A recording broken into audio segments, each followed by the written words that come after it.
Personne ne doit laisser passer ce genre de vidéo et ne pas mentionner en story, ne pas la partager et ne pas retrouver les coupables. Et la personne qui filme est aussi coupable que la personne qui porte les coups. Parce qu'elle n'intervient pas, qu'elle ricane bêtement et qu'elle se réjouit du malheur de la personne qui est humiliée. Imaginez-vous 5 secondes à la place de la personne qui est en train de se prendre des coups. Elle va être traumatisée. À la place de cette jeune fille demain, ça pourrait être vous, voir votre petite sœur ou voir même votre propre enfant. Et on doit tous s'insurger. C'est pas normal de prendre du plaisir à déshabiller quelqu'un, à l'humilier, à le voir pleurer, trembler. On doit tous faire en sorte de retrouver les coupables et que ça serve de leçon aux prochains dégénérés qui lèveront la main sur une femme ou essaieront de l'humilier de la telle sorte. Mec, enfin plutôt les lâches qui étaient sur la vidéo là, qui filmaient, qui lui ont dit traîne-la, déshabille-la, etc. Vous aussi, on vous a pas oublié, on va vous trouver, hein. On va trouver votre identité, on va vous afficher de partout, pareil.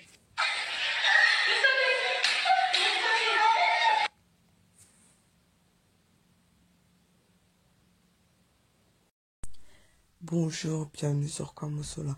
Alors par rapport à l'histoire de Asia et Megan, déjà, voilà, c'est tous des jeunes, que ce soit la personne qui a agressé, la victime, des gens qui filment, qu'ils ont des situations,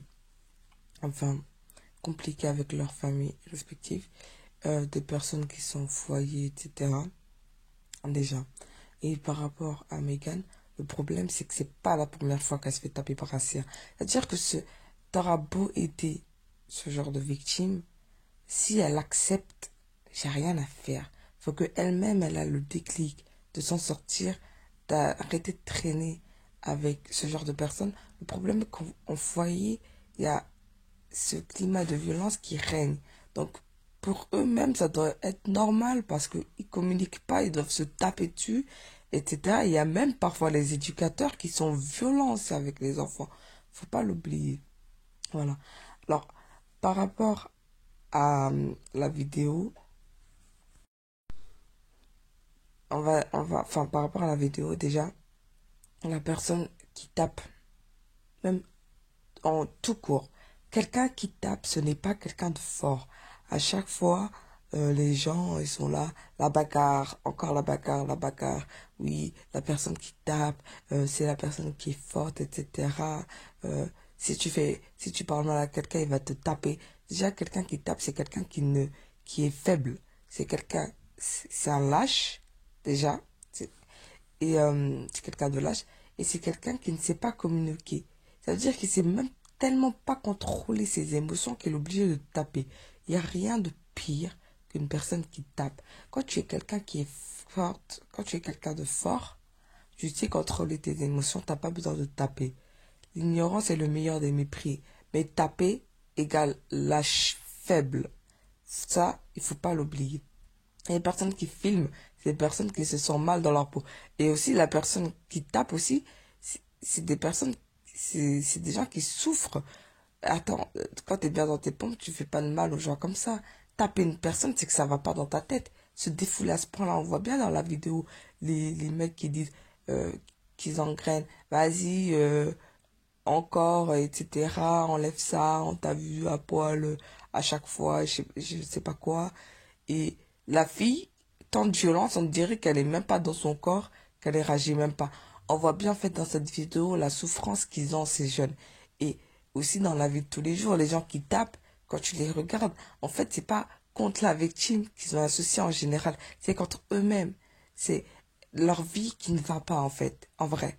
Parce que taper, ce n'est pas normal. C'est devenu quelque chose de normal. Ah, je suis pas content, je te tape. Non, c'est que t'as un problème dans la tête. Va te faire aider. Les jeunes qui filment et qui mettent sur les réseaux, c'est des personnes qui veulent avoir de la lumière, tellement qu'ils sont malheureux dans leur vie, tellement qu'ils se sentent comme des merdes. C'est tout. Ils ont besoin du malheur des gens pour se sentir supérieurs. C'est tout. Et moi, par rapport à la famille de l'agresseuse, de la personne qui a filmé, qu'ils ont envoyé des messages à Ramos pour dire voilà qu'on était contre ce qu'ils ont fait. Moi, je trouve que c'est chapeau. Ils ont bien dit que ça faisait un moment pour le frère de Asia qui n'était pas en contact avec sa sœur. Comme je dis, c'est pas parce que tu as le même sang que tu es pareil que ton frère ou ta sœur. Ça, il faut que ça rentre dans la tête. Vous voyez, ça veut dire que lui, il a bien dit qu'il ne cautionne pas ce qu'elle a fait, qu'il est même pas en contact avec elle. Et le frère des personnes qui filmaient. Il a dit que normalement, son frère devait être placé en foyer, mais avec le coronavirus, c'est compliqué. Enfin, c'est des jeunes compliqués, de la victime à l'agresseuse et aux gens, aux imbéciles qui filment. Eux tous, ça va pas dans leur tête. Mais Megan, faut qu'elle ait le déclic. Parce que, après tout ça, etc., si elle-même, elle fait pas attention à elle, elle va recommencer à traîner avec ce genre de personnes, Asia, etc. Parce que c'est pas la première fois qu'elle a tapé. Ça, faut pas l'oublier. C'est juste peut-être qu'ils avaient pas filmé ou je ne sais quoi. Enfin, bref.